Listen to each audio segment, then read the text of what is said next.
It is 4 o'clock and we're going to start this workshop meeting, and the first, we've got a extremely busy workshop here today, but we want to be thorough, but we also want to be to the point as quickly as we can. The first thing, we were going to do the downtown walking tour today, but since the agenda got a little bit larger than I expected, we're going to, I think everyone's reviewed the meters, location. We've got the, Michelle put together the email presentation to us, as well as the paperwork presentation here in front of us. I'd like to talk a little bit about the, see if we can put this thing to closure on the parking meters. I want to say that I've reviewed it myself. I've looked at it, and I feel my position is I'd like to just remove all meters. I don't know if that's a good thing, bad thing, or indifferent, but I will support this board's decision on whatever direction they want to go. Well, if I might say something first, I actually last Wednesday went to a Maryland Main Street meeting in Salisbury, and discussion of meters came up. Out of all the main streets that were there, only 2 still are enforcing the parking. And the reason was what they're saying is now we're competing with the malls and the strip malls where you don't pay for parking. You park and you go and spend your money in the business. And so they did suggest not to enforce parking unless it's absolutely necessary. Earl, any comments? My comments I have is, how are we going to avoid the 8 to 16 hour people that park in their designated areas for removing parking meters? Is there a sign, please be courteous to the business?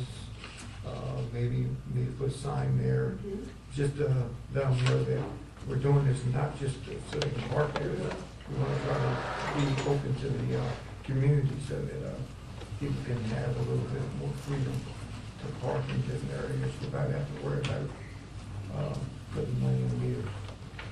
Maybe signs should be posted, please be courteous to business, local businesses.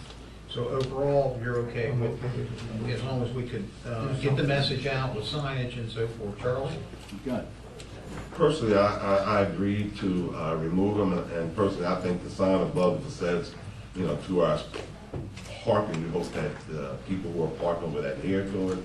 I know for the past week, certainly, I've had to go to the hospital for tests and ride around town, and it appeared that cars was periodically moving. With one exception, on Friday, I had to go to the hospital and get a test. There was a white Mercedes Delaware tag sitting on Singerly and High. It was there all day Friday. I had to go to the hospital and get a follow-up test yesterday. The same car was parked in the same spot all day, opposite direction, because it was pulled out and pulled against the traffic. So the officer, through laws, he had the officer go up and ticket him. That car wasn't there today. But, I don't see a car that's actually there all the time. But at the time, if you go through and give a bird's eye view, you can pretty much determine who's there, who's moved, another change, or what have you. So I go along with the support. DJ? I'm on the other side, only because of finances. If you're going to remove it there, then we have to cut somewhere else. And that's really my biggest thing. As far as if somebody parks there all the time, I did come down through here and look today at the courthouse. It's kind of a heavy docket because you got people coming all the way down into the business district now. So I think that it's only a matter of time before we start hearing businesses, especially getting more businesses on Main Street, that we should start hearing some chirping. And then what do we do?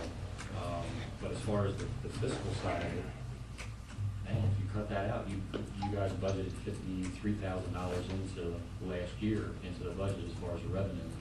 That included the maid. That it did. And see, It so did. if you look at the cost, like Danielle said at a meeting, you gotta look at your cost versus. I did. I got with Steve. Yeah, I can tell you that. I wasn't saying you, but us. No, I did, and it was, I asked for, what, 5 years? Yeah, right, the budget revenue the current Right. year is 23,000 for the meters and 32,000 for the fines, Right. which of course would be directly related to the not being a meter.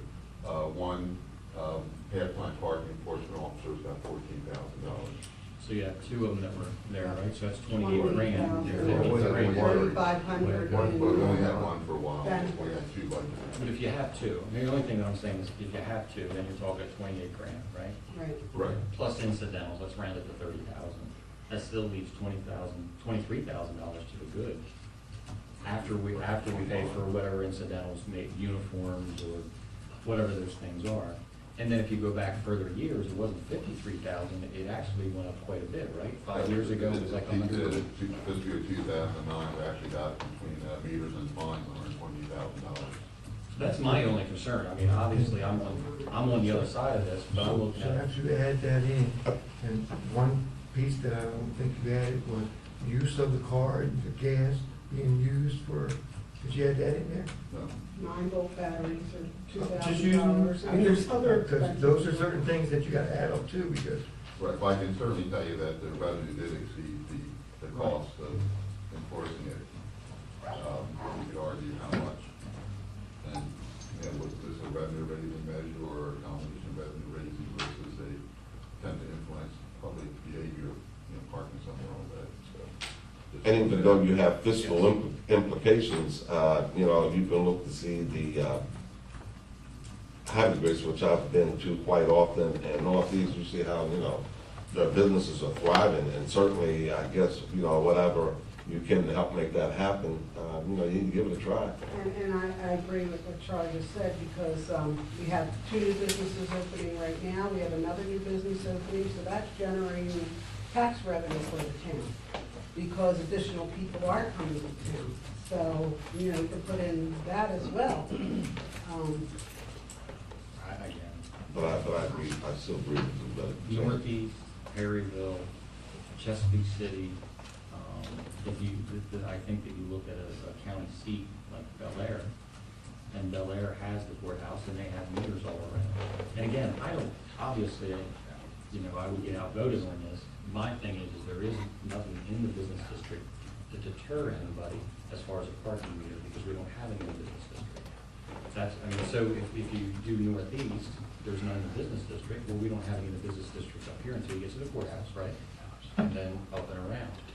Again, I don't care which way we go here, my concern is if you cut this out, and back in 2009, and forgive my ignorance, what did we have in 2009 that all of a sudden, we had a lot of money coming in. What was here then in 2009 that we? It's probably 2 parking meters. I don't know if there's 2 people at that's that a time, or, That's a I don't substantial know. amount of money. It's just that you need to cut from the other side. I mean, that's. Well, my question to Steve, how can you compensate within the budget that the town have if you're gonna remove an item such as what we're talking about right now? We have to Oh, raise That's some on other. us. I'm not talking about raising tax or anything. I just somewhere in your budget, I guess something would be cut out, something would be cut out, which would equal that. That's all.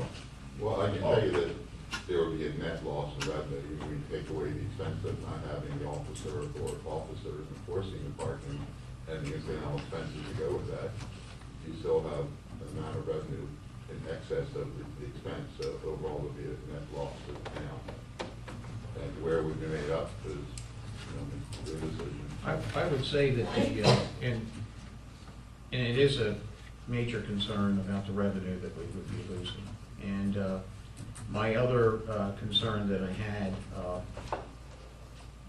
to throw it out on the table, is around the hospital.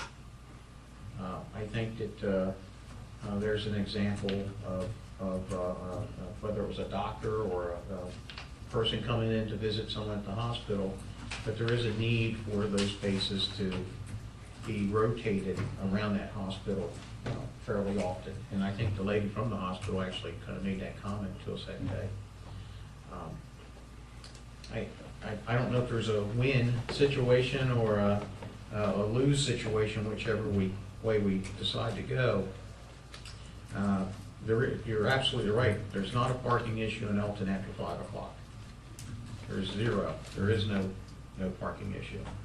And maybe an option would be to extend the parking hours to limit it to where it's a 3 or 4 hour parking time frame throughout the whole town, rather than in enforcing it in a way with whether we decide to move forward with an enforcement officer or one of our police officers to go through that area. I'm really open to all this.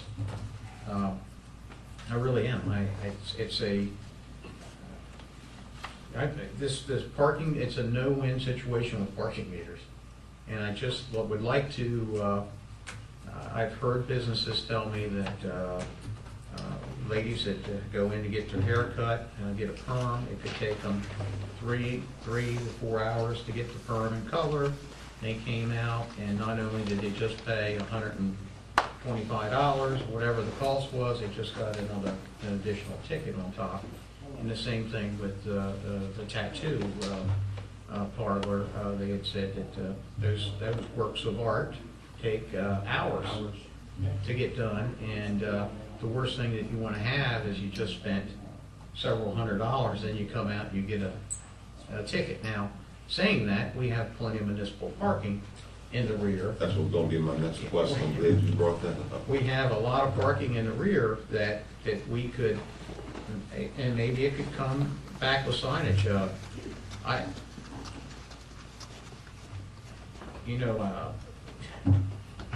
I'm extremely flexible.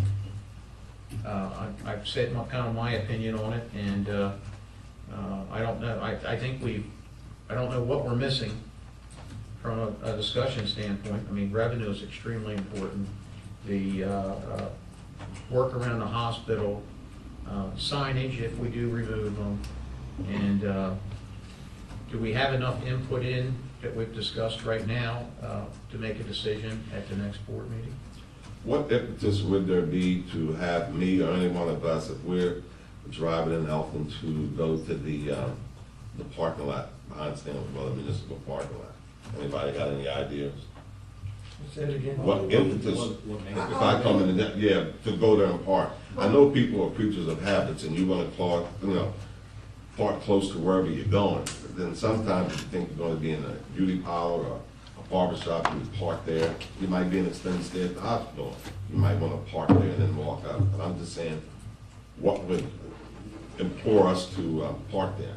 I think some beautification to the parking lot, Gene put in for the $1 grant for Main Street, because first of all, you can't even get in that from Main Street.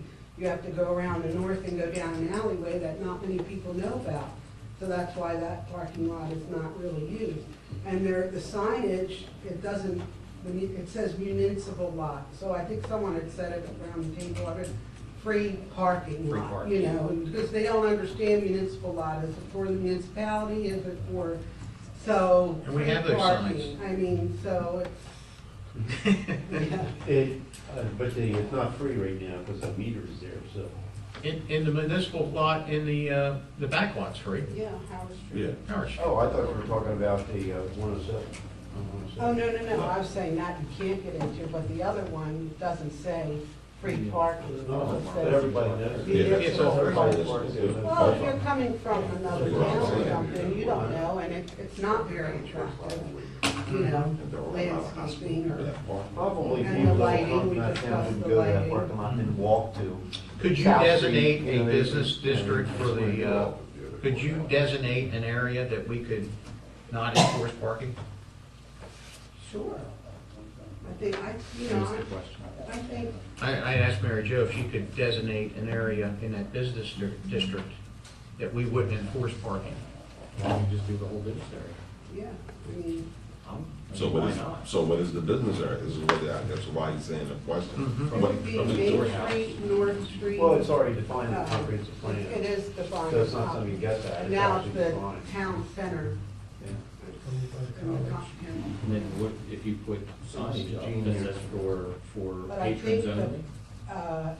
can I ask Jean? Jean, is the hospital parking in the town center, Bow Street there?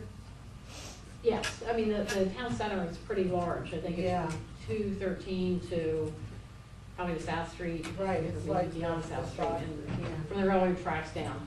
Yeah, That's the central business district. right. area. Can you put for patrons only, not for,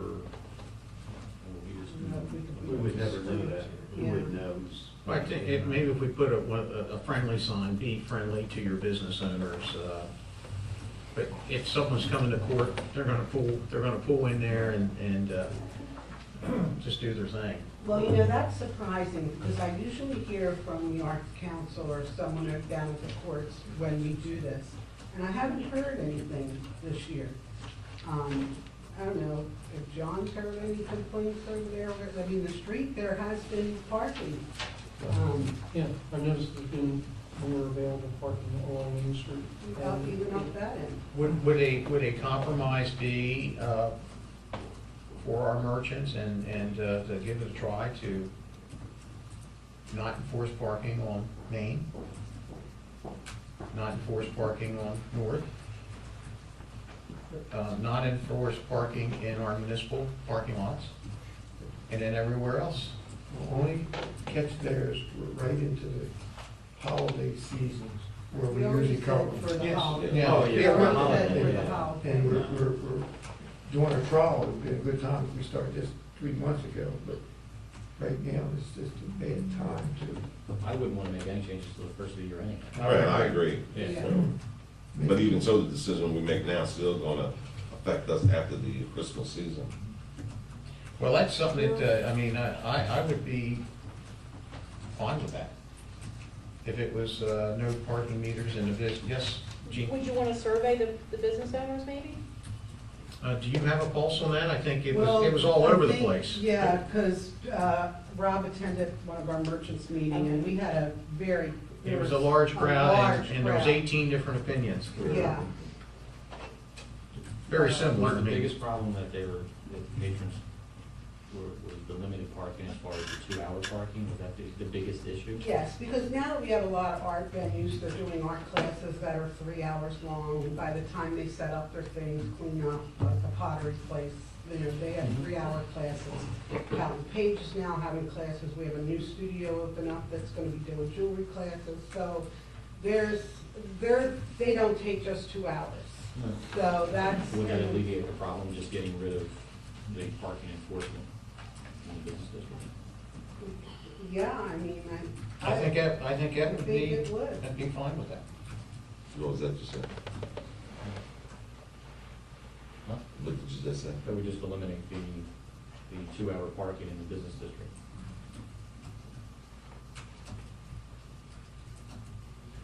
Well, if you do that, I'll bring an ordinance in, because you've established certain 2-hour limits by ordinance, so you can amend the ordinance to eliminate it.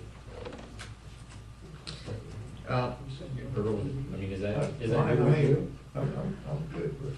I think it's, would be a good compromise, Now, I think. are we going to hire an enforcer, because we're looking right now at about a loss of 21.5, figuring on, that's not any replacements, but if we had 2 enforcers and the batteries, so, Well, we haven't I we haven't mean, hired that's, anyone. not a loss, I'm saying that's what we would have to generate for revenue. I would say that, well, of course, it'd been nice to have the chief here. Yeah, it was great. To ask that question real quickly. But I guess what we need to find out is whether or not they're keeping up with, I know that they're enforcing too close to fire hydrants and on the Right. yellow lines, and I'd like to know if we could keep up. I mean, now, we also have a special permit parking area. Now, when I'm looking at that, I'm assuming, Yeah, like Church Street. well, help me understand that a little bit, Louis. Are we gonna That's still? for people, because the residents have very limited parking, the special parking areas were issued permits to citizens who live there. Does that? Just arbitrarily other people. Okay, so that won't interfere with anything we're doing right here? No. Okay, very good, that's what I wanted to find out. I think that would be a good answer. Can everyone live with that? Well, the question came up about hiring a meter personally. We haven't hired, we're not planning to hire anybody. The question was, are we, That's on hold, we just haven't hired anybody. yeah, so who will be enforcing? So, It'll be random enforcement by the police. Correct. You know how they get busy sometimes, so they won't be doing it like a dedicated person. so what I was going to suggest, but I don't want to put words in anybody's mouth, but we talk about foot patrol downtown. During their foot patrol could be the days that they're doing the meter or whatever. I'm just, Well, they won't do meters, you're not gonna enforce meters anymore, right? well, someone, Oh, don't- No, I think we're gonna enforce meters on South Street around the hospital. Mhm. I mean, South Street and Hospital? and what I'm saying is, We keep the meters where they're at Yeah. now. Right. what I'm saying is the visibility of them during that time may be random. They might have somebody on Tuesday or somebody on Thursday during that time. I'm not sure how that can work out, but that's a good, just as long as somebody knows, somebody's visible and somebody's doing something, not everyone's going to. I agree with you. And I think he has a good point, because if I live here and visit here, if I see a police periodically, in my mind, the police patrolling. If I don't see a police at all, I'm gonna abuse the system, just like a lot of people who know now that the situation they be in, But they I don't can't do speak it. for the chief, all I can say is that would just be a suggestion of just Aren't you the randomly chief's, aren't you the chief's enforcing boss? We No, I'm telling you. You're headed that. We would still have to hire somebody, you're right, though, to collect the money and other enforcement in and around town. Has anyone Somehow held they that will check collect the money. meters at the That should be their hospital? job, but somehow they do. Okay, because I was there the other day and there was one that was, they're feeding, yeah. Before we stop, they were talking about it. This is police, not a whole lot of county themselves. Oh, the police did it? That's what Scott did before they retired. Yeah, actually, we had a couple of police officers collecting the money. Mhm. I think we can agree on this. I'm not sure where you want to remove meters. We're not removing meters. Huh? We're not removing meters. So you're gonna keep meters all over where they exist currently? Except if we're going all the way down Main Street, don't we have some in front of the courthouse? I keep them in front of the courthouse, that's not the business district. Is there a designate, I thought we said all the way to South Street. Well, that's the downtown. I mean, I would suggest you look over the downtown business district, which it is mainly all of this, except It is. for the permanent parking area. And see what, what streets you want to. Listen, I'm happy with that. We can, That's bad, that's Yeah. the business. Where I mean, But even in the courthouse, you still have emergency vehicles parking in places where the meters and things are. But I agree with you. that's one of my biggest issues is Right. the amount of Yeah. emergency vehicles that are sitting out in front there. Well, listen, this is Could I suggest maybe just a 1-year moratorium on the 2-hour parking as a trial, just to see for 1 year what the effects are? can we do that without an ordinance? All I had to do is notify the chief of police not to enforce the ordinance. we're gonna, well, what we'll do is we'll enforce the parking meters at the If first you wanted year. to, I mean, you have to have an ordinance in place to find someone, I- but you don't need an ordinance in place not to find someone. Well, yes, I think that our direction is gonna be that. I think that we continue to collect the revenue out of the parking meters, and we're not gonna enforce that little designated 2-hour parking area. It won't be. And then we'll put the parking signs up. Now, here's what my other question would be, do we remove the parking meters in that municipal lot behind 107 North Street? 107 is the one. Off Main Street. Yeah, Yeah, behind minute. because Oh, we're appointed G again. Right. We haven't heard from Community Legacy yet regarding the grant, but that would be the parking lot we get put in for I would be okay. beautification of That's that. municipal. Well, it's part of the business Mhm. district though too. Because you got businesses, you got many hands, you got. I think we're good. Shop, you got. I think we can all agree on What this. about these meters in the parking lot at 107? Well, let's see how the grant comes. But when the grant comes, we're gonna remove them. Okay, okay, so we're not taking any enforcement action on meters 2 hours at the present time? No, it's the holiday, which we do anyway. Well, I know, but I have to notify the chief of police what he's supposed to do. I want to make sure that when I Okay. send something over, he's not going to do any parking Yes. enforcement 2 hours before. We are gonna enforce all meters that are on Main Street, but anywhere where there's no meters, we are not gonna enforce 2-hour parking. And the only meters that we want to remove are the ones in the municipal lot behind 107 North Street. But I'd say we don't move those unless we get this grant to beautify. And then the parking signs, the free parking. Free parking signs, we want to get those up whenever we can. Really entice people to park in the municipal parking lot. I think we agree on this. This is good. How you like that? All right. You have any other questions, Lou? What I'll do, I'll send out an email articulating what I'm telling the chief of police, and everybody will, let me know. That's Okay. it, that's our understanding. But right now, we're not enforcing anything until the end of the year. Okay. All right, we have Soundscape. Is Mr. Soundscape here for downtown area? Is Jarrett No here? All right, we're going to bypass Jarrett, and I'd like to bring up the folks from Standard Power, Standard Solar. So, Better not use that word. Rob Bustler. We've seen each other before. I brought along an updated proposal with the drawings, the schedule. Yes. How you doing, sir? Good. Good seeing you. And this is a turnkey proposal. So I've brought my director of finance, my director of design, my director of construction to answer any questions that we might have. So let's just start by going to the last page of the proposal document, which is a drawing of the, we'll call upon them as needed. They look good. Yeah, they look like It really get kind of to crowded the out tailor, there.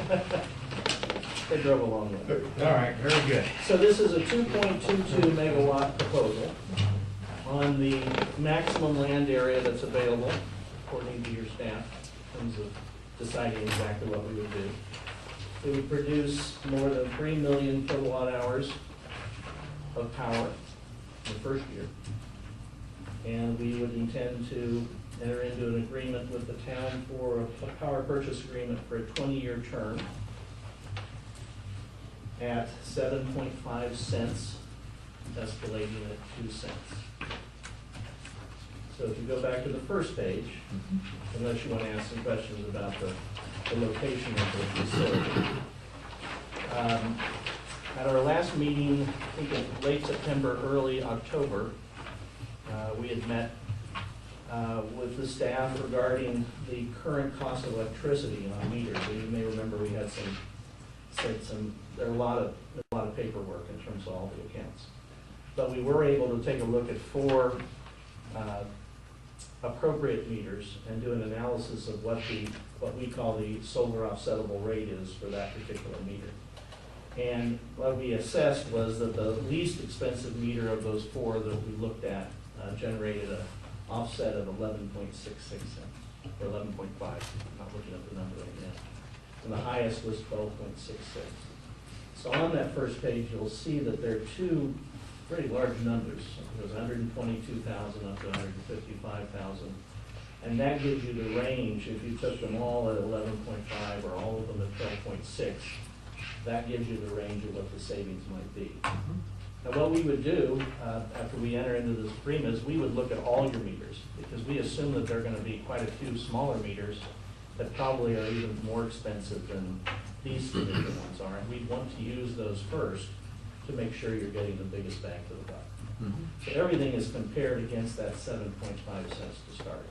So it's that differential between 7.5 and whatever those meters are. we used to be limited in the beginning to 6 meters maximum, and then it moved to 19 meters, and now it's unlimited number of meters that can be aggregated up until you use up the power that's generated at the site. Talking numbers on paper and what can be guaranteed, how can you ensure us that we're guaranteed savings? It's just a question. Well, right now, I can tell you what the range might be. What we would go through is a complete analysis of all the accounts that you have to see where they are, and then we generate what's called a waterfall chart, and they actually go in order from 1 to whatever. So when you generate solar power, you fill up one line, one account, then you go to the next one, then you go to the next one, and wherever you have used up that power, those are the number of meters that get offset 100%. And at different times of the year, that can be a larger or a lower number because of the productivity. When we get to that point, then we can be very specific about what actually is the savings per month throughout the year, and also what is the cumulative savings for all the meters. We're not even sure how many meters we can include, but this is very indicative of what the range of it could be higher than this. We just don't know because we actually haven't looked at all the meters. We wouldn't expect it to be lowest because these were some of the larger meters that we looked at. If I remember, Steve, they were the biggest users, and usually your bigger meters, your bigger accounts, tend to be the least costly power. It's the small ones that they tend to bump you up. So we think it's going to be higher than this, but at this point we don't have all the information to tell you what that would be. But it's definitely in that range or higher. I'm asking that because going into something blind, not knowing for sure what I'm getting, and not to you, but to a salesman telling me where's my selling point, where's my great selling point that's going to make me buy this. And Well, that's what we I have the capabilities through the systems that we rely on to do estimates of power production and offsets to predict pretty accurately how much power is going to be generated on these systems every year. It might fluctuate 0.5% or something like that, depending on whether it's a cold and snowy year or whether it's a sunny, bright one year. But it really is a fairly small fluctuation. Once you have that, then it really is determining what your accounts are that you're offsetting against a fixed price. We were looking at, so everyone, of course, everyone up here is looking at this, but I just wanted to make sure that I'm selling this out. We're looking at a little less than 7 acres, I think, total ground. You're looking at, if I'm reading this correctly, about 6,517 solar panels, 343 strings of 19, and what's going to be unique to the town of Elkton, the savings, I'd like to say that number, it could be anywhere from $122,000 to $155,000. Now that's yearly, and there could be a escalated number through the course of the 20-year term that we would enter into. We're looking at a collective cumulative savings of $4.5 million. Now that was based on the assumption of 12 cents. It would be a little lower if it was 11.6, it would be higher if it was more than that. And you had mentioned in your earlier proposal, or our first meeting, that there was a buyout option to the town after year 7. Now, if the town chose to do a buyout option, that doesn't give us, and we wanted to maintain them there, does that still give us the savings that we're talking about, or does it mean that the solar panels go away? Well, you would definitely get savings, but you no longer have that differential between what the PPA would be versus your cost. Gotcha. You would then have the savings per se, but then you would have all the responsibility of maintaining the system yourself. And however you would be financing that at that time, you would have to be buying that system out at fairly high dollar amount. Lou, is there anything that we're missing on this? I know you had the proposal. The only thing we have about 100 cubic yards of material sitting in the part of this property right now we have to remove yet. But I think they I don't know, you saw some of that geotechnical information that we had provided, so I don't know. I think that can easily just be smoothed out. Yeah. It's not very much. Yeah, there's a lot of things we need to consider, but the only thing I would ask the board is that they have no future use of this particular parcel, because we've had a number of things that we planned for this parcel that never materialized, but I kind of like lock you out of the use of this It would. particular piece of land for probably forever. I don't think in 20 years everybody's going to get a big solar panel. We'll probably end up if there's an advantage to us. And in Maryland, there's an emphasis for renewable energy. So at that'll grow over time, and there'll probably be more and more solar, wind, or whatever is available, because I think there'll always be incentive, to have renewable energy sources for everyone, not just government. So, What's your feeling? well, it sounds good to me. I mean, I'm not, Can I address the issue of 20 years? This is Yes. a 20-year PPA, and in these PPAs, there's I think we mentioned it at the very beginning, there are going to be options. You either you can elect to have the system removed completely, you can re-up the PPA, or you can buy it out, take it over yourself, and then operate it yourself. So you have options. If you needed it to go away, it's actually included in the power purchase agreement. So it would be taken back to its original form at that time. by that time, you would have recouped your investment. Yes, that's what you negotiate as Like part two of the point PPA. something million, right? 2.1 million. Wouldn't have to take it over after 7 years? Well, I don't know what, that may be. You and I, Did we talk about that? yeah, that number came up. Well, I don't know, we can actually run the numbers in terms of what that might be. Yeah, if you guys have an interest. This is Mike Hartley, by the way. Hey, Mike. Hello, yeah, Director of Structured Finance for Standard Solar. So if you guys have an interest in owning the solar asset, after 7 years, the investor recoups all of the tax incentives that are available for the system, the 30% investment tax credit, as well as some accelerated depreciation benefits. All those tax benefits get exhausted at that point. So then they would be free to sell the project to you without paying any penalties back to the IRS. So if that's of interest to you, we could come up with a estimate for what that number would be. Now, they can't agree to sell you the project at a future date. It would have to be that price or the fair market value, which would be based on the independent appraisal of the project. But that is certainly an option to you. I think I asked before that if we did take it over, your maintenance is then hands-free all of it.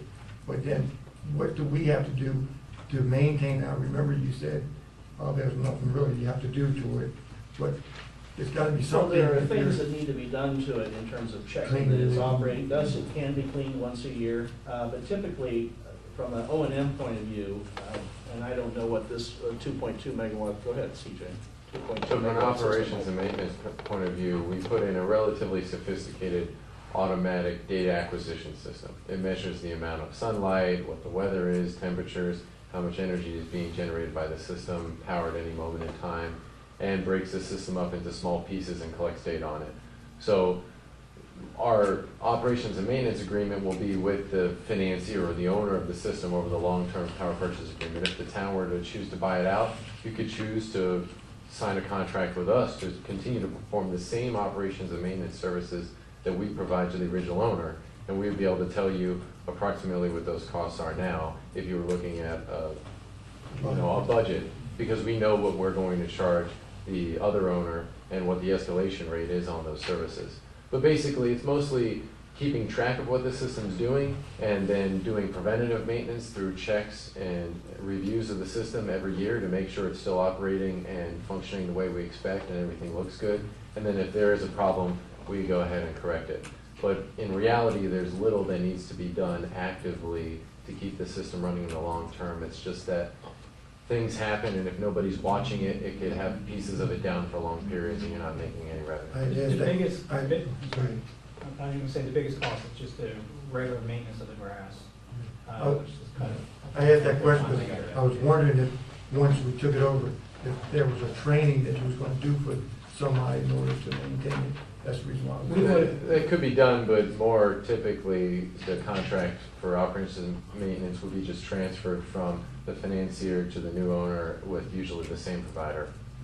But obviously, you could shop that around to whoever you want to operate and maintain your solar PV system. Mr. Lemon, you had a question real What quick. about the security?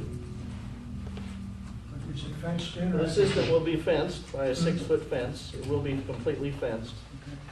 There are, of course, signs warning people to stay away from this system. It has 2 points of access, if I remember correctly. You say 6-foot fence? 6-foot fence. With three, typically 6 foot with three strands of barbed wire. Slow down, redneck, Well, actually, it's interesting, With barbed wire sometimes the towns are around it. concerned about having a 6-foot fence. We're happy to put in a fence that you would like to have if you think, but it's really for the protection of the owner of the system, not necessarily for you. So what are the normal heights of 6 feet foot? with 3 strands of barbed wire on top. When you say turnkey, and I'm thinking legacy costs to the town over a 20-year period, what is it? To include the maintenance of it, cutting the grass, you pay for cutting the grass, you pay for maintenance, you pay for absolutely everything. If somebody runs a car, well, insurance would pay for the fence and everything. But if somebody vandalizes the fence, somebody does something, there is no additional cost to the Everything from town. the fence in is handled by the insurance of the provider of the PPA. You cut the grass, you do absolutely everything, and we follow our ordinances, of course, as far as type of grass. Well, we have situations where sometimes the off-takers want to maintain the grass and get a slightly higher PPA, but it's so small in terms of the rate that it's usually better to have. I personally like the turnkey option. I'm saying you have options. Yes. Simply not, except for your cost of attorneys reviewing the PPA at the beginning. Right. There is no cost afterwards. And then, my understanding is that it's a lease with a buyout option after 20. Yes. Okay. Or we can release. Or you can release. And if there's any, Or if we you do can the purchase, release. or you can That's fine. renegotiate. Fair enough. I understand. Mr. Lemon, you had another question? I would suggest too that you examine the financial strength of this organization that's selling to you. So you get some idea whether they'll be here in 20 years. Thank you. Thank you. Okay, looking at the proposed timeline, we certainly can't give you a notice to proceed today. We have to do it at an official meeting. Or you have to have an agreement to it. Yes, well, my whole point is, we've got to get the paperwork over to John so he can review it. He's going to be doing this in our best interest of the town. But I can tell you, yes. Let me clarify though, on the schedule, you see that there are 3 things going on at the very beginning. Mm-hmm. What we're talking about is asking you to make a commitment to allow us to move to the next step, which includes the power purchase agreement review. It includes submitting an interconnection application to Delmarva Power at no risk to you, which we will pay for, that allows us to get the approval as quickly as possible. And if I remember correctly, there was a 3rd thing that we were doing basically at the same time. We wanted to start the approval process to make sure that we knew what the requirements were that we don't necessarily know about until we ask everybody. You would not sign the document until the end of this process. And that's when we discover all these things. We make sure that Delmarva Power will allow us to build the system in that location. We don't know yet. We have to go through that process. So- No, you're signing, basically, it's, those 3 are happening in the first 60 days. And then this is actually the You know, if contract anybody- between ourselves and the PPA. If anybody's interested, we can give you a tour of Bayview Elementary School, where we have one going on right now for the school board. Yes. I would say this, we could give a consensus of the board on how we feel about it. How do you feel? I'm all for it. Earl? I'm gonna give it a try. Charlie? I'm willing to give it a try. DJ? Is this the best you can do? Yes. Yes.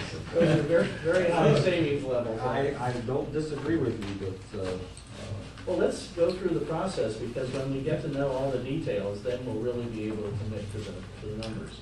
I don't want to commit a lower number if I don't know what the impacts are, but we can find that out together. and never ever to insult or be rude.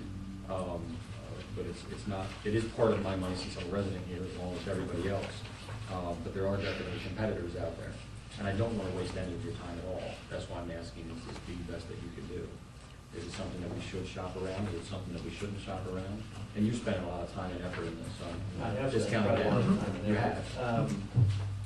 Well, going back to the gentleman in the back question, You need to check out our qualifications and where else we've done this. I know that there's been a lot of recommendations that have occurred. And I agree, because I just wrote that down as well, some Well, feedback. actually, we went over, I know that you're doing it for the Cecil County School Board. They did their due diligence. I spoke with Perry Willis, and he was, a lot of the things that we're asking, I know that Perry went through that whole process, so it was a very good thumbs up. So look, we've kind of came to a conclusion there. Now it's time for me to ask my hypotheticals. Okay. And these are strictly hypotheticals, and I think you've got some help here today. If Lewis had sent you over a question, and the question was, if we were to do a 200 acre, or I'm even going to say a 300 acre parcel in solar panels, and it would provide enough power to do anywhere from 11,000 to 15,000 homes. My question is, the way that this program appears to work is it's a discount off of our electric. It seems like there'd be a lot of power being generated. How could we benefit? How could the town of Elkton benefit by a project that big, or can we? We can't benefit. Okay, very good, and that's as far as we need to go. We can get into details about why that is, but there are a lot of reasons. But that's a utility scale project. Okay. It would be tied directly to the grid. The power would be sold wholesale to the grid, and there isn't the laws in place right now for a group of residents to be able to take advantage of something like that. I'm not sure if Middletown has their own, I think they're their own power company, I think. Middletown, they have Delaware. a system over there where somewhere in Middletown and Dover and all, they have their own electric. They sell electric. Delaware also has different And rules Newark. in place for net metering and solar PV system interconnections. In the state of Maryland, the most liberal of the laws that we have is called aggregate net metering, and it's only eligible to nonprofits, municipal government, and agricultural entities. And that allows us to build a larger centralized solar PV plant at lower cost, and then get credit for the generation as if it were on the roof of the buildings that use the energy. So us building the PV system at the water treatment facility, you will get credit on the bill for potentially this building as if the solar was on this rooftop. But in reality, it's not. And so that's how we're able to deliver you a credit on your bill of up to, say, 12 cents if that's your offsettable rate. But if you were just to plug it into the grid and not be able to take advantage of those rules, you get maybe 5 cents for your electricity. So we're talking about gutting the value and really eliminating a lot of the economics there. In Delaware, they have a different program called Community Solar, which allows them to build larger centralized plants for a group of subscribers that don't necessarily have to be municipal, nonprofit, or agricultural entities. And that's a piece of legislation we've tried to support in Maryland, but it hasn't come It's been in through. Maryland 2 years now, and it's not passed the last 2 years. What is the maximum amount of savings the town of Elkton could ever get from any size? Well, based on your usage, this, I think, was about 60% of the total usage when we were looking at the power production of the town.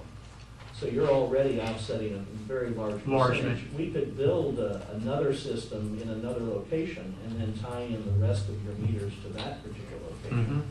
We tried to maximize this down at the water treatment plant, but we're limited by land area somewhat. But the problem we have, and let me jump back on that, is the land that's adjacent to the treatment plant, a portion of it was leased to the Historic Elk Landing, purchased with program open space money. If we have all that land, we could produce a higher amount of electricity through solar, but we can't because we can't utilize POS purchased land that we leased to somebody else. So the land up front, that they set up here, that's basically our fee simple property, that we Gotcha. control. That's why it's like that. That originally, I think we looked at that longer. Right, that other site that Yes. we're aware of, that is on Delmarva Power. That could be a site that could augment the rest of your power use in the future. There's another possible site that's being discussed for solar for the county, Well, for the that would- Board of Ed, for. Yeah, that was a count, yeah, that would be a county site, and that could make sense for them. What I was looking at is there was, there's about 600 acres here in the town of Elkton that I was looking at, how could the town of Elkton acquire this land and not cost our taxpayers any money? And that was what I was trying to come up with, was a way that I could take a part of that parcel and fund it, put solar panels, and then be able to fund the whole site of what our drawings were, where I showed you guys all the I drawings. assume it's leasable at this time. You could do a 20-year lease on it. And you wouldn't need all of it. No, but I'd want all of it for the town of Elkton. Well, But- you but can I wouldn't take all of need- it if you'd like. but I wouldn't I'm saying need- you don't need a lot to handle the rest of your solar. Yes, I got you. So, Yeah, Yeah. outside acres probably. So there is that flexibility to do another okay. part. But we do own additional land that you may not be aware of. It's forested land in an area near there, but I wouldn't discuss it in a public meeting. Very good. Anyone else have any other questions? I want to thank Mr. Robert, first of all, for mentioning, in order to proceed, there's a step that they have to do first in order to at least get numbers and stuff for us. And Well, we have a lot of numbers now, Yeah. but they're based not on all of your But information. just that didn't lock us in. It just, it gives you a chance to do what you have to do to go from A to B, right? From B to C. That's what I'm saying, B to C. So anyways, my applicants, I would never was good at that. But reason why I'm saying that was one of the things that I would like to take in account for when we deal with contractors. And Jeannie, I'm saying this for your department. I know years ago I asked about trying to get something so that we can have a format for people to follow, check off, so that they know everything they need to have before they get to the next step. And I'm thanking you because that was one of the things I wanted to bring up for a long while. So the good thing about Having this is checked that it. we're prepared to do several of these things all at the same time, as opposed to doing it in a linear fashion, which would just take another half a year to go through that process. So we can do a lot of these all at once, so that at the end of that 60 days, you'll have everything right in front of you, and it's yay or nay. I think the consensus of the board is shaking our head yes, but we can't make a formal procedure. We can do a good date, yes, right? Yeah, no, not, yes, we're all Is there a nodding. chance of doing a memorandum of understanding of what the expectations are? Is there a way to just do a little one page? You need to send it to me. Then we'll run it through. Oh, I was council, and then expecting that push it you to all, council, and then you might You're really generate a salesman, vote. That's how we do it. Okay. You're really a good salesman, Robert. Well, I want to make sure that, you know, It's a these good guys question. know exactly what they're doing. Well, I'd like to tomorrow. commend your team, because I think everyone's questions were answered today, and I appreciate that, you bringing all of them here Oh, and yeah, being able to well, answer all our questions. Listen, this is it's a tremendous savings to the town for 6 or 7 acres that we bought when I served as mayor the first time. We've used that land wisely. I think we paid a total of several $100,000 for it, but we used most of it for the expansion of the wastewater treatment plant, which I know, talking to the engineering firm, that saved the town hundreds of thousands, if not millions of dollars, because we had that property at that time. So I don't think that this property owes us anything per se from the town perspective, and I think would be a good use for it. Very good. Gene, you have something? One quick question. There's no impervious surface associated with the solar panels because the water runs off and And runs everything's between. underground? It's Okay. not a continuous one panel, and then there's a 1-inch gap between each, so it destructs through. And to borrow something from someone else's suggestion regarding the grass, which is not a bad idea, it sounds far-fetched, but a lot of people do use goats to keep grass down in areas that are difficult. Standard solar goes. Chicago uses them near their airport. Unfortunately, there's no wire, does Oh, that's true, yeah. That would be a problem. No livestock in town. No livestock in the town. Thank you very much. Thank you. Thank you, guys. All right. Thank you. Thank you, Governor. All right, Lou, we're gonna jump right to, no, he's not here. We're gonna, I'll bring that up, I'll tell everyone what that's about. But let's go ahead with the proposal for the recodification of the town code. The Municipal Code Corporation submitted a proposal, I think, that's submitted to the board. Thank you. Thank you. To review our code, and long story short, they want, I think it's $1,800, not to exceed $10,000 for it. They review everything in our code except the zoning and subdivision regulations, because we just did that. We would take out the stuff that we're amending right now, the tax cap ordinance will come out. That ordinance is being modified, they would review everything else. They would issue, ultimately, after they're done, they would issue a legal memorandum and the council would review that. And they'll send us proofs and everything of any changes that need to be made. Then they'll send a codification ordinance, so you can do it all at one time. And if the board wants to pursue this, let them know. Lou, when was the last time we did a recodification? 1994, wasn't it? Oh, yes, it was early 90s. How much did they change? Charlie and I was both on the board at that time. Sure, We were sure, sure that. sure I did. don't even know. How much was Sat around the table and did it. the code? Oh, we've adopted a lot of ordinances since, Yeah. and that I've many never years, seen mine. yes, it's 20 years. Yeah. I mean, you know. I kind of believe that this should be done actually every, maybe 8, 10 Well, I years think or it's- so. there is a, but it is 10 years, or 20 years. Yeah, it's been 20 years. 20 years, and I think it's supposed to be every 10 years. I'm just. No, I was like that. 94. Well, we would have called a lot of the things that they would know, that we probably should have had the taxi cab thing out, a few of the other Exactly. things out, and there could be more in there. Lou, where There were are we? things in the ordinance that actually don't need to be in there because there are prohibited, ordinance that prohibits certain things for traffic and parking. They're actually in the state motor vehicle article, you know what I mean? They don't really need to be in there because police, but unless you use a parking ticket. That's why they're in there. Where are we gonna find the money at? General always has to take out of fund balance, I guess. It was not budgeted.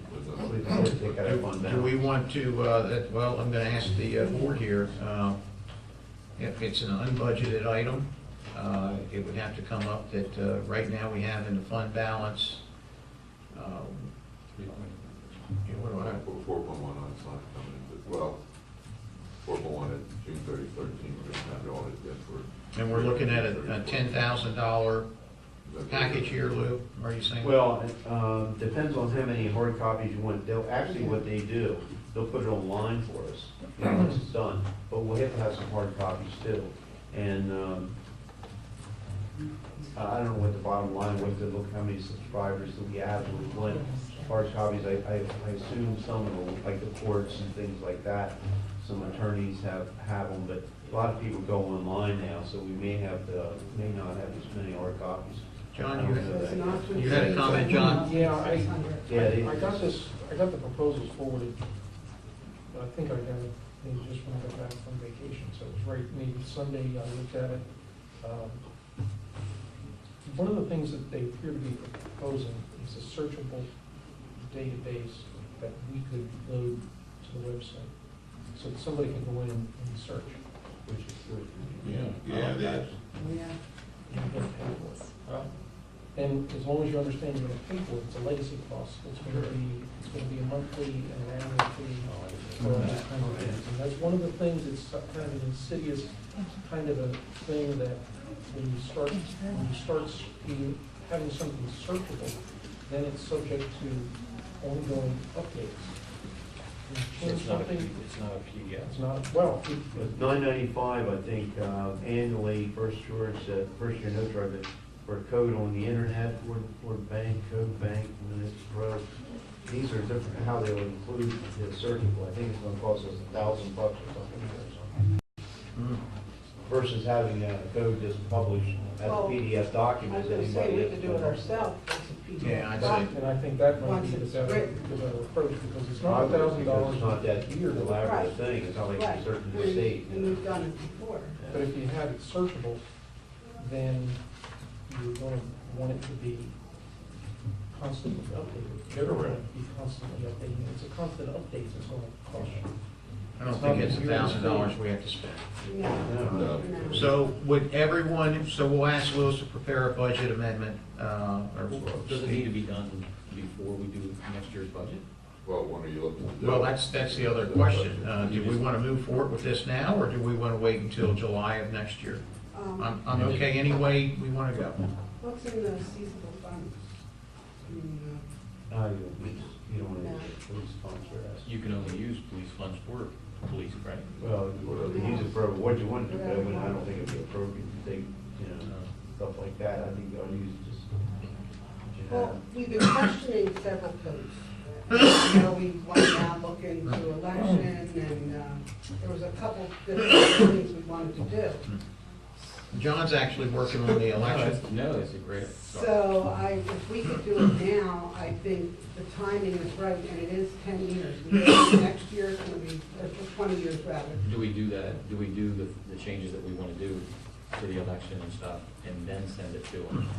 Well, will they question us during this? I don't know, I've never gone through this before. Yeah, Maybe we'll one of you be have. council and staff. Yeah, Well, we'll sit be, down with them. yeah, I mean, we'll be. it's all That's- signed. that's true. It's not something quickie. Now, John is working on the election, revised election laws and the dates and, well, we haven't really talked about the dates in general, but Yeah, well, it's, hey, I don't get a vote. You guys want? well, how does that coordinate? The term limits is you got to vote for it. I'm okay with that.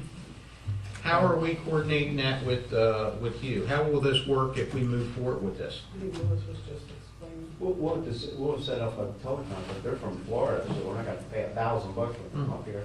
So we'll set up a conference call and we'll to initiate this thing and Okay. talk to them. But before we do that, we'll all sit down and talk about what we want to talk about. Listen, I'm okay to move forward if we have to do a budget amendment. I think it's something that's well needed, but I can also say that we can wait until first of the. Just with the amendments that we want to do. Right. Joe's right. Does that just? He's gonna push it all off. Kink in it or something It like could. that. Right. Do we This- just make the amendments first, we put them in there, and then handle everything at one time? This seemed like it was like a year process last time we did Charlie. Yeah. It was a long time. We sat down and went through that. This is not an easy, we went word for word. We sat in this room, Yeah. we had And workshops. it needs to be done. It does. needs to be done. Well, then I'd say, let's do a budget amendment, and we'll see how it pulls. The stuff that I'm working on related to the election, I hope to have a draft for you by the end of November. So that you guys can kick it around, get some comments, updates, and everything. That originally committed to try to have the process done by the end of the year. I don't think they're really going to do anything by the end of the year. The one thing that the election was, if you go back and look in the existing code, like where everything is that relates to elections, it's kind of scattered all over the place. You would take it out of all these pieces and put it in one place, and then add some things to it that aren't addressed. That would probably be good to have that done before we hand this over to them. But I'm thinking that by the time they got really geared up and actually started doing something, that process would have been done anyway. So I think that we can support that process and get that election stuff out of the way. Very good. All right, there was a couple items, one other item that was on here, it was soundscape for the downtown area, and I wanted to mention, I had asked this to be put onto the agenda, and what this was, the presentation we were gonna have tonight was about putting wireless speakers along North Street, Main Street, Howard Street, maybe some type of box system that speakers could be controlled from here or downtown. It would be used for all events. It would also be used for public safety messages. If the flood was coming, you could turn every speaker on and you'd have someone speak out and say, listen, we've got X amount of time, whatever it may be. But they were going to make a presentation tonight, and I think it was, I don't even want to shoot off the hip what it would be. So I think that we'll just see when they want to come in again, and we'll have them make that presentation. It would be a budgeted item, it would be, have to go into the budget and whether we would agree on it or not. But I wanted to have that proposal. Two other things that Lewis had sent all of us an email. We had two requests from the county executive. One was they had requested for us to waive the major facilities waiver for the Cecil County Detention Center. And it talks a little bit about that amount. We drew a letter up and we will not, my position is I didn't want to waive them. So I'm looking at the. All right, so I'll sign that letter. And the other one was a request for sewer service from the town of Elkton. I had met here with some of the members of the not the county commissioners, but their public works department, and they were asking the town of Elkton if we would extend sewer going Elkton west, and Elkton west being heading toward northeast. And kind of the discussion as it was going, I stressed what my opinion was that we're happy to take water and sewer all the way to the northeast if we annex the property as we go. But I don't see us entering into an agreement and selling water outside the town limits like we've done in other areas over the years. Not like we did in other areas. There's areas that should be annexed into the town. So my point is, I think that anyone that we sell water and sewer to should be town of Elkton residents, or part of our town.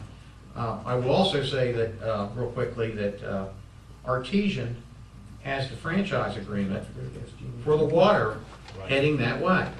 So not only would we not have the ability to capture the water, we would be selling sewer by their proposal at a double sewer rate is what it would have to be.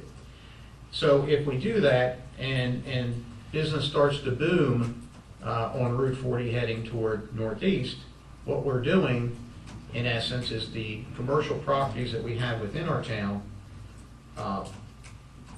we would be telling people to build outside of our town where they wouldn't have to pay our town taxes to get our town services.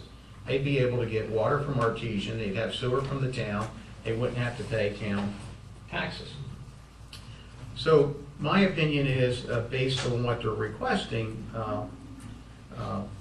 I think we send them a letter and we'll keep the door open from a standpoint of, hey, if we could annex out that way and the agreement with Artesian kind of went away where we could sell the water and sewer, I'm 100% for that.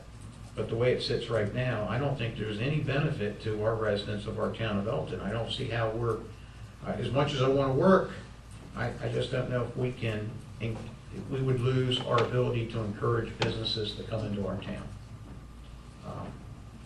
I think there's also other information that whether or not we have, if we build out the 600 plus acres that's on the books right now, if we build out the rest of the neighborhoods that's on the books, the different sections, whether we have enough sewer capacity would be left in the town. And they're requesting us to give, I forget how many, 200,000 gallons a day for 10 years. And I think we all know once you have enter an agreement like that and we put that line in and they start to build out there, and I don't believe they'll ever, my gut feeling would be they'd be here for us forever. They'd be on the books forever, and I don't think that we'd ever be able to entice those folks to come into our town. So I guess I'm asking, if you have any other questions, I guess we can go to Gene or Lewis and Steve about should I sign this letter? I'm looking at a sign the letter or not sign the letter, or do you want to do it? How's your gut feeling? You want more information? We can invite them in. No, they came in before requesting this, and I know, I don't know, I probably have questions that they may be wrong, and I'm thinking, you were thinking of ways to lower people's water bill, that we said really if they service, different services. If we were selling sewer, would We that? could sell sewer inside too. We would encourage development in town to pick up customers, not outside. Because every piece of economic development in town provides more customers to us. Right, I So that's understand what that. but we want it inside, because then we get real property tax revenue. Right, I I understand that. don't work for the county, so I'm not encouraging no economic development. I- And we have the upper hand here, and I think we keep it. I'll tell you one thing, I'm not, Tell us how you really feel. But I mean, I Don't work for hold the back. town, I'm not, I protect the town and its interests, and I think that, the last thing I want to do is give away anything. So there's a lot of potential general fund revenue between property tax and business personal tax. As long as we That got wouldn't be Georges and captured if they were RMRs and not. everything in town, we need to Right. get those developed, Don't, not, don't we sell water to Artesian right Yeah. now on the other side of Highs? we sell it to them on Bell Hill Road, Bell Hill. where the two properties, Bell Hill LLC Right, and the Bell Hill Manor Apartments, because they're in the franchise area. right. So actually, we sell them water, actually, we sell them at a higher rate. No, we don't, same rate, don't we? No, we Yeah, hire they're- at the higher yeah, rate. we In town sell rate. it to them at a higher rate than they're selling to us. Yeah, we Which is have higher to than their understand their it. customers. Yeah, But we're in our sewer costs. The answer would be is if the county eliminated the franchise agreement with Artesian, I think, and allowed us to go Elkton West, and they're not gonna do that. They have a. I understand their position, and there's a little bit of history that I really don't want to get into about that whole area, that if anyone has some questions for Jean, I think she can enlighten you on a little bit of the comprehensive. It was the comprehensive plan that wasn't even shared with us, and the maps have changed, and there's a lot of things that went on, and it's not this group, it was just groups, it's just the way it happened. Good, bad, or indifferent, these things happen, and I want to stress we want to make our communication as good as we can, but I don't think this is a good way for us. Well, even, from what I'm hearing, the bottom line, even as far as economic development, that once we develop the stuff in town, we wouldn't have the capacity to begin with. So we can't. That's correct. We cannot do it Yeah. in the pure essence of protecting our revenue. How do you feel? I agree. All right. I'm gonna sign that letter then. All right. Listen, listen, we're way ahead of schedule here with our meeting. Anything anyone want to bring up in general? Is there? I'm going to bring up one thing, because you were actually asked, with the water audits going on, and Mr. Litzberg was here, I think Mr. Lemon sent us all an email to discuss it. Isn't there a way we could just say everyone that previously has this is grandfathered in, rather than going back and because we're finding out something we didn't know, we want to charge them from, for double hookup or, I mean. We've been charging accessory apartments and apartments for years and years and years, not just recently. I know that, if they have 2 meters though. No. We have all the They don't need two apartment meters. houses, they don't have all, one, 53 Not units that, on we're one not meter. go by number of meters on your But property. if they're paying for their usage, I just don't see why they have to pay double meters if these homes have been here for 40, 50 years, paying one water bill. Well, if you have 2 houses that are using less than the minimum number of gallons, there's going to be billed for the minimum number of gallons. If you move in I closer, same understand thing that, but detached. still, the it's still minimum same number thing. of You're gallons still- is an extra I 100 and. don't think we can do. No, I mean, but that has been in practice, what Right, we've yeah. been doing. If there's a unit there, an apartment, Yeah, that's commercial. closely by a They rent it kitchen, for money, on, so that's a difference. If you want to live in it, it's different.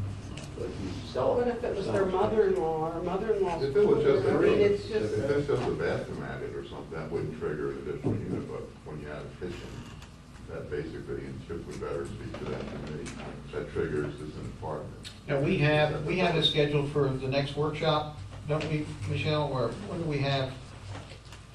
Was this on a workshop coming up about the? Regarding regarding the meters and the Yes. discussion? Yeah. December workshop? I have it Oh, on it the, is? yeah, I have it on the December workshop. Oh, okay, I didn't know that. Yeah, so we put it on, and the reason behind that is I want to get some more input from everybody, and have It's Chip a here. complex issue, not just Okay. Listenberg. Oh, I know that, I'm not. Because you will, Well, I was even looking at it, you know, a lot of these areas that had R1, I want to have John's input on it.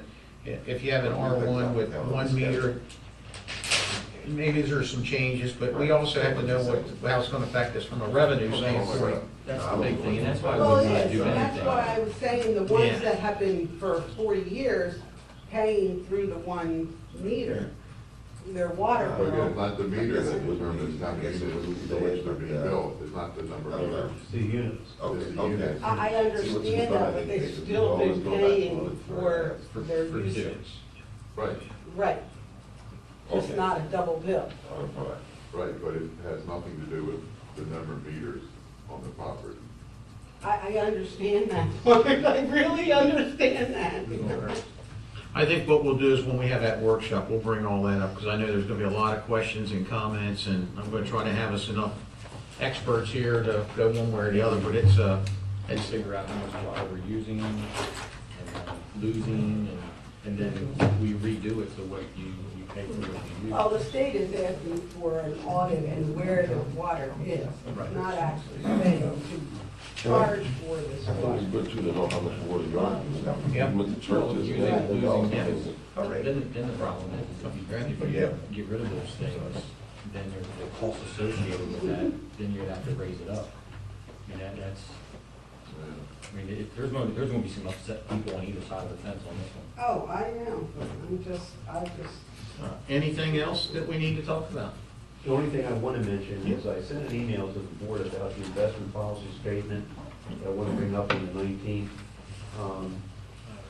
You may not be aware, I'm not sure if you're aware of this or not, but when you codified the pension plan, you established a retirement committee that includes me, Steve, and a representative from the committee.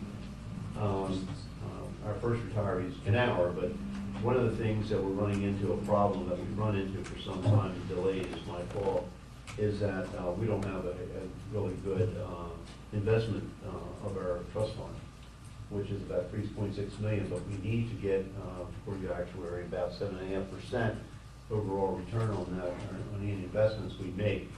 We're not qualified to invest that, so we're gonna hire T. Rowe Price to do it. We've already met with Bel Air, who has a defined benefit program like we have, and Steve talked to Havgrace, who also had that, and they're very successfully using T. Rowe Price to do it.